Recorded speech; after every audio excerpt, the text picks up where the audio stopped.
Hey you guys, it's Peter, and welcome to my channel, Peter Likes Books. And I cannot believe that I cannot believe it is the 18th of October, and this is the first video that I'm filming over on this channel this month. I can't believe it.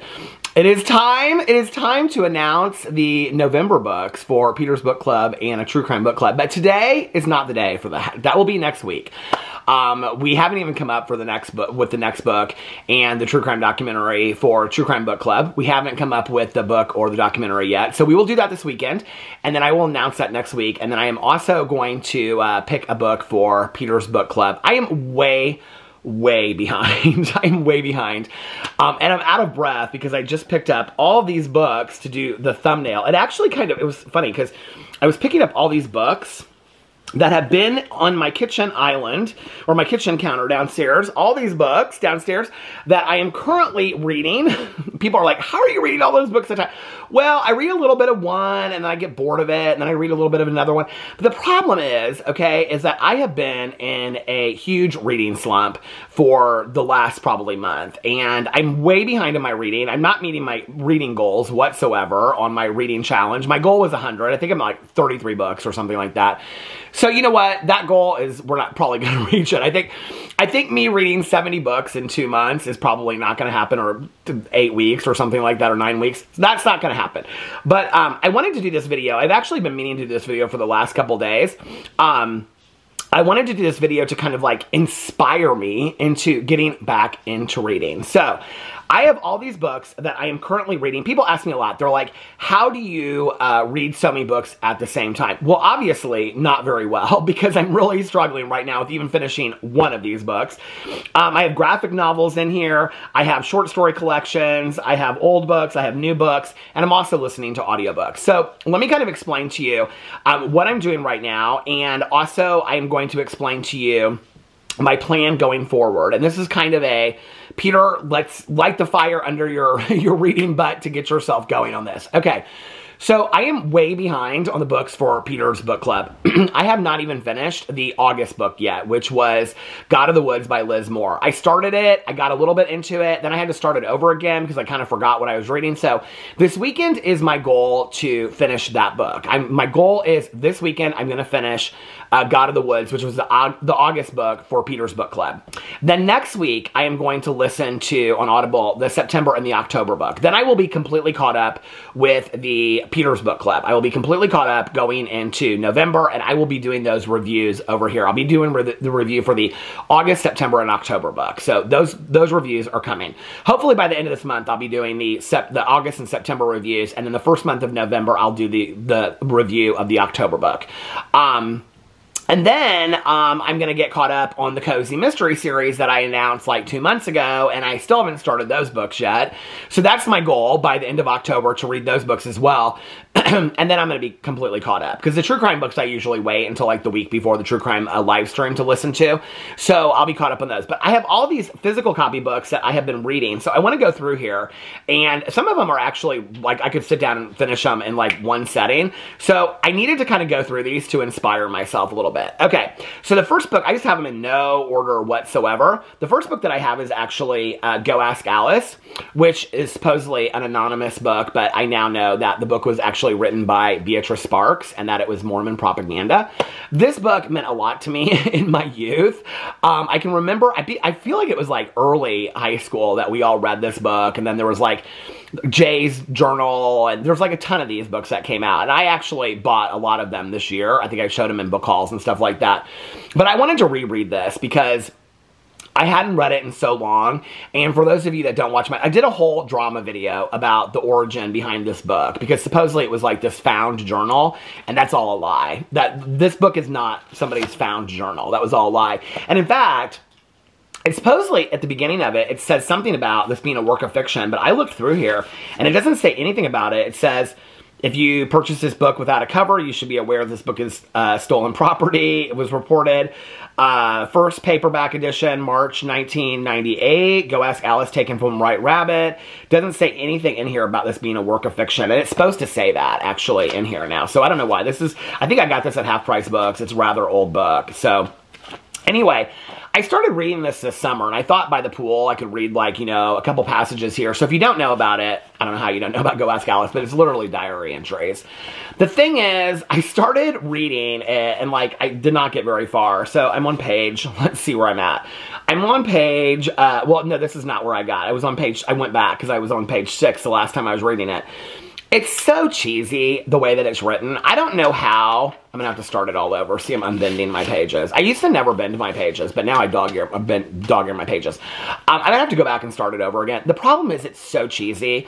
Like, she talks in here about, like, she's like, I want to go and hang out, but the kids don't, I mean, like, the words she uses are, like, not words that, like, teenagers would use to, like, it's like, I don't know how I did not know at the time. Probably because the book was so dated. It was supposed to be, like, in the 70s. And when I was in high school, it was, like, late 80s, early, well, I graduated in 90s. So I think that I just didn't know, but this book is really easy. Like, you literally could probably finish it in one sitting. So, okay, I'm gonna get back into this book, okay? I actually think I took it off my books that I'm reading on Goodreads.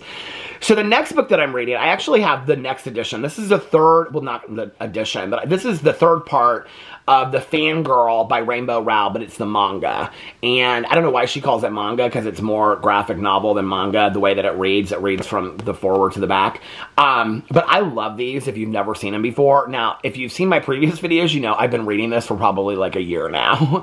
I don't know why I don't just, like, sit down. With these graphic novels, you literally can just sit down and finish them in one setting. I don't even know where I'm at in this book. It's been so long since I've actually picked up this book. Do I have it dog-eared? No, I think I had. Oh, I do have it. Okay.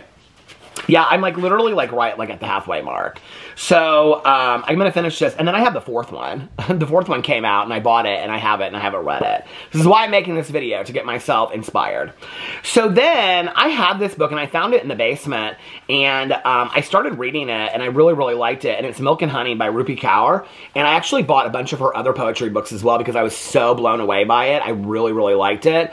And I sat outside, like, 2 nights in a row, and I read a bunch of it, and I got about halfway through, and then I just kind of stopped reading it. I put it in the counter, and then I just stopped reading it. So that's the next thing that I need to do. That's another one that I can sit and finish in one sitting. And then for years and years and years, when I was like, I think it was like in 2nd or 3rd grade when I was introduced to this book, and the book is Witch's Sister by Phyllis Reynolds Naylor. And when I was in elementary school, there were 3 books in the series. There was Witch's Sister, Witch's Water, and The Witch Herself.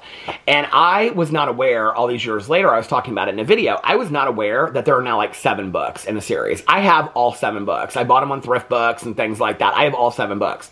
So my goal, I always say I'm going to do it in the summer, but, you know, it's kind of like spooky season, whatever. So I love these books. I think I only ever actually read the Witch's Sister and Witch's Water. I may have read The Witch Herself, but I don't remember. But it's been so long.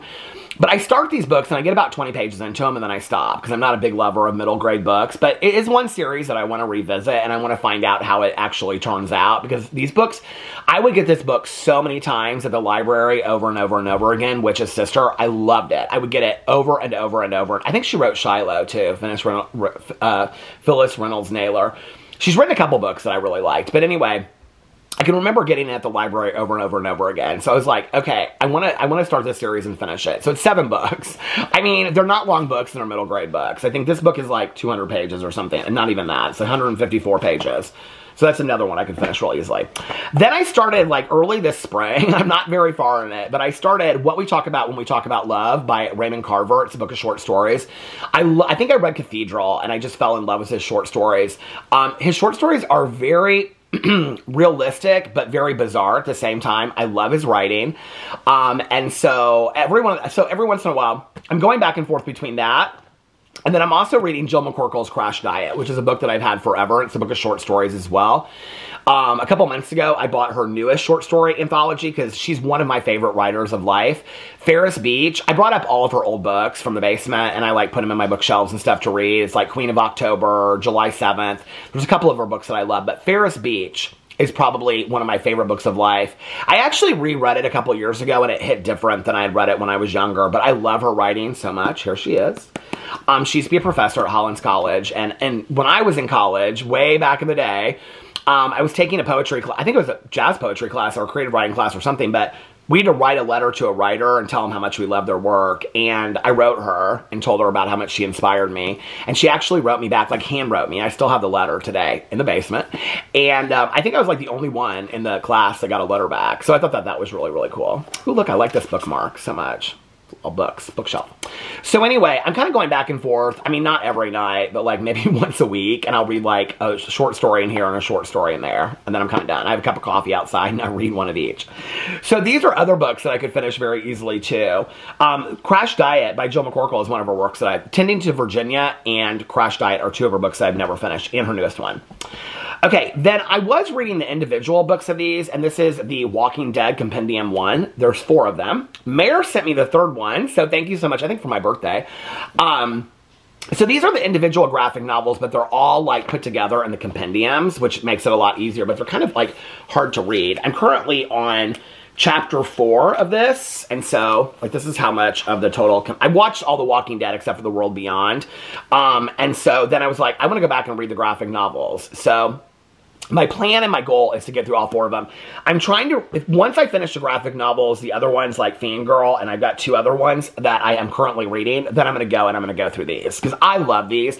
If you're a Walking Dead fan or anything like zombies or spooky or anything, the Walking Dead compendiums are fantastic. They follow the shows pretty closely, but there's a lot in here that's not in the shows, and a lot that's in the shows that's not in the graphic novels. So it's not like, I mean, where they go and the people, the main characters and stuff are similar, but there's storylines that you don't get in the show, and so it's fun to read the graphic novels because it's a little bit different, but not completely different.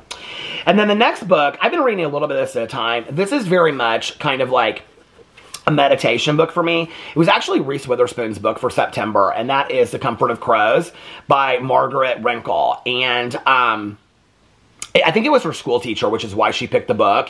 It's literally a woman going through, and you can see there's like beautiful drawings inside and stuff like that. It's literally this woman's, every week for 52 weeks, she talks about nature outside and sitting in nature and her observations of nature and stuff like that. It kind of reminds me a little bit of Rachel Carson's Silent Spring, was what that was called, but not as technological. It's very much just like her sitting outside. It's very poetic, and it really eases my mind. I actually just told my friend Tanya, I was like, you should get this book because I think it would really like, as far as, because we like to read like meditation books and drink coffee and stuff. So this is that for me. I love this book. So I actually was kind of surprised because I didn't think I would want to read it because I like when Reese Witherspoon picks thrillers, but I really like this one. Okay, and then the next book, I think I've read like maybe 5 pages of it, maybe not even that. Hold on a second, what page am I on? I'm currently on page 3, and that is Ellen Hopkins' new book, Sank. And this, again, is another book. I mean, all these books, like, she writes in prose, like poetry prose, so you could literally finish this book in probably one setting as well.